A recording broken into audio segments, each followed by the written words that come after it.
1971లో east Pakistan కి west Pakistan కి కొంచెం తేడాలు రావడం, రాజకీయంగా గానీ భాషాపరంగా గానీ తేడాలు రావడం వల్ల వాళ్ళు కొట్టుకున్నారు. ఆ యుద్ధంలో మనం ఓడిపోయాము. చైనా ఏదైతే భూభాగాల్ని కొంత భూభాగాన్ని అరుణాచల్ ప్రదేశ్, అసలు చికెన్ నెక్ అంటే ఏంటి, అసలు దాన్ని టార్గెట్ చేసుకొని చైనా ఏం చేయబోతుందో తెలుసుకునే వీడియోలో. సో ఈ చికెన్ నెక్ అనేది పశ్చిమ బెంగాల్ ప్రాంతం అండి. అంటే ఈ ఒడిశా దగ్గర నుంచి స్టార్ట్ అవుతుంది కదా పశ్చిమ బెంగాల్ అనేది, అలా పైకి వెళ్ళి పై దాకా అంటే ఇటు నేపాల్ భూటాన్ సరిహద్దు ప్లస్ కింద దక్షిణాన బంగ్లాదేశ్ సరిహద్దుతోని పైన ఒక సన్నని లైన్ లాగా ఉంటుంది అనమాట. సన్నని రోడ్డు టైప్ ఉంటుంది. దాని వెడల్పు వచ్చేసి 20-22 కిలోమీటర్ మధ్యలో ఉంటుంది అనమాట. సో ఆ లైన్ ఏదైతుందో ఆ లైన్ ఏం చేస్తుందంటే మన దేశానికి, అంటే మన భారతదేశానికి ప్లస్ మన ఈశాన్య రాష్ట్రాలైన అంటే 7 సిస్టర్స్ అంటాం కదా, 7 రాష్ట్రాలు అరుణాచల్ ప్రదేశ్, సిక్కిం, మేఘాలయ, త్రిపుర, మిజోరాం, నాగాలాండ్, ఈ 7 సిస్టర్స్ అంటే ఈ 7 రాష్ట్రాలు ఏమవుతుందో ఈ 7 రాష్ట్రాలని మన భూభాగాన్ని కలిపి ఒక సన్నటి ప్రాంతం అనమాట.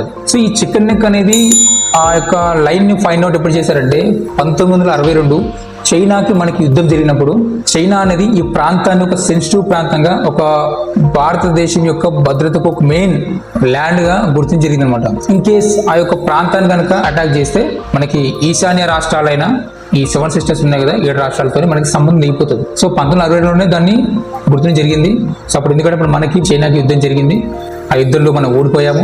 చైనా ఏదైతే భూభాగాల్ని కొంత భూభాగాన్ని అరుణాచల్ ప్రదేశ్ సైడ్ అక్కడ కొంచెం కబ్జా చేసుకుంది ఆల్రెడీ. చికెన్ నెక్ అనేది ఎందుకు అట్లా ఏర్పడిందంటే 1947లో స్వాతంత్రం వచ్చినప్పుడు భాష మతం అంటే మత ప్రాతిపదికన దేశాలుగా వెళ్ళడం జరిగింది. ఒకటి ఇండియా, ఒకటి పాకిస్తాన్.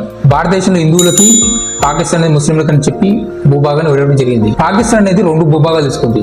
ఒకటి ప్రస్తుతం ఉన్న పాకిస్తాన్ అంటే వెస్ట్ పాకిస్తాన్, రెండోది ప్రస్తుతం ఉన్న బంగ్లాదేశ్ అంటే దాన్ని ఈస్ట్ పాకిస్తాన్ అనేవాళ్ళు. మొత్తం కలిపి ఒక బెంగాల్ రాష్ట్రం. కాకపోతే అంటే దాంట్లో ఎక్కువ భూభాగంలో ముస్లింస్ ఉండడం వల్ల పాకిస్తాన్ కావాలని చెప్పేసి కొట్టడంతో అప్పుడున్న లీడర్లు, అప్పుడు నాయకులు ఏం చేశారంటే సరే అని చెప్పేసి బెంగాల్ని 2 ముక్కలు చేసి ఒకటి బంగ్లాదేశ్ గా అంటే ఈస్ట్ పాకిస్తాన్ గా, ఇంకోటి పశ్చిమ బెంగాల్ గా అంటే ప్రస్తుతం ఉన్న మన రాష్ట్రం మమతా బెనర్జీ సీఎం ఉన్నారు కదా ఆ రాష్ట్రం. సో బెంగాల్ 2 ముక్కలుగా విడదీసి ఈస్ట్ పాకిస్తాన్ అంటే ప్రస్తుతం ఉన్న బంగ్లాదేశ్ గా, పశ్చిమ బెంగాల్ గా విడుదల జరిగింది. సో ఇప్పుడు 1947లోనే. సో ఆ టైంలో ఈ బంగ్లాదేశ్ అవుతుందో రంగపూర్ వరకు కూడా దాని యొక్క బార్డర్స్ ఉండిపోయాయి అనమాట. అంటే అక్కడ దాకా కూడా దేశంగా పరిగణించబడ్డారు. అంటే ఆ రంగపూర్ ఎక్కడ ఉంది అంటే ఏదైతే మనం చెప్తున్నామో ఈ చికెన్ నెక్ అని, దాన్నే సిలిగిరి క్యారిడర్ అని కూడా అంటారు. సో ఆ ప్రాంతం అవుతుందో దాని డిస్టెన్స్ 22 కిలోమీటర్లే.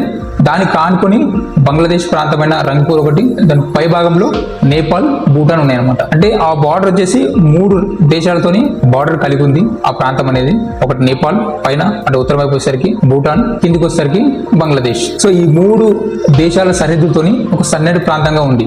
సో అది మన దేశానికి కొంచెం సెన్సిటివ్ ప్రాంతమే. మనం దానికి స్ట్రాంగ్ గానే అక్కడ మన మిలిటరీ వాళ్ళు ఎప్పుడు కూడా అబ్జర్వ్ చేస్తూనే ఉంటారు. తర్వాత ఏం జరిగిందంటే 1971లో ఈస్ట్ పాకిస్తాన్ కి వెస్ట్ పాకిస్తాన్ కి కొంచెం తేడాలు రావడం, రాజకీయంగా గానీ భాషాపరంగా గానీ తేడాలు రావడం వల్ల వాళ్ళు కొట్టుకున్నారు. దాంట్లోకి మనం మధ్యలోకి వెళ్ళి మన సహాయం చేసి, మనమే ఎక్కువ సహాయం చేసి మన వల్ల బంగ్లాదేశ్ ఏర్పడింది. అప్పుడు ఇందిరాగాంధీ గారు బంగ్లాదేశ్ కోసం, బంగ్లాదేశ్ తరపున పోరాడి బంగ్లాదేశ్ కి సపరేట్ దేశంగా రావడానికి ఎంతో సపోర్ట్ ఇవ్వడం జరిగింది అనమాట. ఒకవేళ మన దేశం కనుక సపోర్ట్ చేయకుండా ఉంటే అసలు బంగ్లాదేశ్ వచ్చేది కాదు. సో మనం సపోర్ట్ చేయడానికి కారణం ఉంది. ఎందుకంటే మనకి 1962లో చైనాకి మనకి యుద్ధం జరిగింది కదా. మన సెన్సిటివ్ ప్రాంతం ఏంటంటే సిలిగురి క్యారిడర్ అంటే అదే చికెన్ నెక్ ప్రాంతం. అప్పుడు పాకిస్తాన్ మనకి అప్పటికే వైరస్ స్టార్ట్ అయింది కాబట్టి అప్పటి నుంచి కూడా చైనా అనేది పాకిస్తాన్ కి కొంచెం దోస్తానం ఉండేది. సో అందువల్ల మనకి ఇక్కడ ఎప్పుడైనా ప్రాబ్లం ఉంటుందని చెప్పేసి మనం కూడా భావించేవాళ్ళం. సో ఆ తర్వాత 2 ప్రాంతాల మధ్య యుద్ధం జరగడము, మనం హెల్ప్ చేయడము, తర్వాత బంగ్లాదేశ్ కి మనం సాయం చేయడం వల్ల అది ఒక దేశంగా ఏర్పడి అప్పటి నుంచి ఇండియా బంగ్లాదేశ్ అనేది కొంచెం రిలేషన్షిప్ అనేది బాగుండేది అనమాట. సో అప్పటి నుంచి కూడా చైనా అనేది ఆ యొక్క చికెన్ నెక్ పైన అన్ని వేయలేదు, అంటే దాని జోలికి రాలేదు. ఎందుకంటే కింద దేశం కూడా బంగ్లాదేశ్ మనకే సపోర్ట్ ఉంది కాబట్టి దాని జోలికి అయితే రాలేదు ఇంతవరకు. ఈ బంగ్లాదేశ్ 1971లో షేక్ మహబూబ్ ఉన్నాడు. ఇప్పుడైతే 1971లో మనము వాళ్ళకి సాయం చేయడం వల్ల వాళ్ళకి దేశం ఏర్పడిందో అప్పటి నుంచి కూడా మనతో ఫ్రెండ్లీగా ఉన్నారు. సో మనకి ఈ సిలిగురి క్యారిడర్ ఏదైతే చికెన్ నెక్ ఉందో దాన్ని మన సురక్షణగా కాపాడడం జరిగింది. తర్వాత 2024లో షేక్ హసీనా అంటే షేక్ మహబూబ్ ఎవరైతే ఉన్నారో స్వాతంత్ర సమరయోధుడు, బంగ్లాదేశ్ తరపున పోరాడిన వ్యక్తి, ఆయన డాటర్ ఈ షేక్ హసీనా. అప్పటి నుంచి మనకి బంగ్లాదేశ్ కొంచెం ఫ్రెండ్లీగానే ఉంది. మనకు అన్ని రకాలుగా ఆర్థిక పరంగా కానీ సహాయకంగా దేనికైనా సరే మనం హెల్ప్ చేయడం జరిగింది. సో బంగ్లాదేశ్ కూడా అంతే మనకి కొంచెం ఫ్రెండ్లీగా ఉండేది, సెక్యూర్ గా ఉండేది. టెంపరీ ప్రెసిడెంట్ ఎవరైతే ఉన్న యూనస్ ఖాన్ చైనాతోని కొంచెం రిలేషన్స్ పెట్టుకున్నాడు అనమాట. సో అసలు చికెన్ నెక్ ఎందుకు ఇప్పుడు అంత హాట్ టాపిక్ ఏంటంటే ఎవరైతే యూనస్ ఖాన్ ఉన్నాడో 2025 మార్చిలో యూనస్ ఖాన్ చైనా పర్యటనకి వెళ్ళి అక్కడ చైనా అధ్యక్షుడితోని ఒకటే మాట్లాడు, ఇక్కడున్న ప్రాంతం ల్యాండ్ లాక్ ప్రాంతం, సముద్ర మార్గం కావాలంటే మా దేశం చెల్లొచ్చు అని చెప్పేసి ఒక కామెంట్ చేయడం జరిగింది అనమాట. సో ఈ కామెంట్ అర్థమైందంటే మీకు సముద్ర మార్గం అక్కడ నుంచి మీకు లేదు, మీకు చుట్టూ కూడా మీకు ల్యాండ్ క్లోజ్ ఉంది, మీకు సముద్ర మార్గం కావాలంటే మా దేశం నుంచి వెళ్ళొచ్చు అని చెప్పి కామెంట్ చేయడం జరిగింది. సో ల్యాండ్ లాక్ అంటే ఇంకొక మీనింగ్ కూడా వస్తుంది. ఇంకోటి ఏంటంటే ఈ ఒకవేళ సిలిగిరి కారిడార్ కనుక కట్ చేస్తే ఈ ఈశాన్య రాష్ట్రాలపై పట్టు కూడా భారతదేశం కోల్పోతుంది, దాన్ని కూడా మనం ఖాతాలో వేసుకోవచ్చు అని చెప్పేసి కొంచెం హింట్ టైప్ ఇవ్వడం జరిగింది అనమాట. ఇప్పుడు అర్థం కాని విషయం ఏంటంటే అక్కడ చైనా కనుక బంగ్లాదేశ్ నుంచి సముద్ర మార్గం రావాలంటే ఖచ్చితంగా మన దేశాన్ని దాటిన తర్వాతనే బంగ్లాదేశ్ రావాలి. సో ఆ కామెంట్ ఎక్కడ దారి తీసిందంటే మన దేశం పైన అటాక్ చేస్తారా అని చెప్పేసి అనుమానం కలిగింది అనమాట.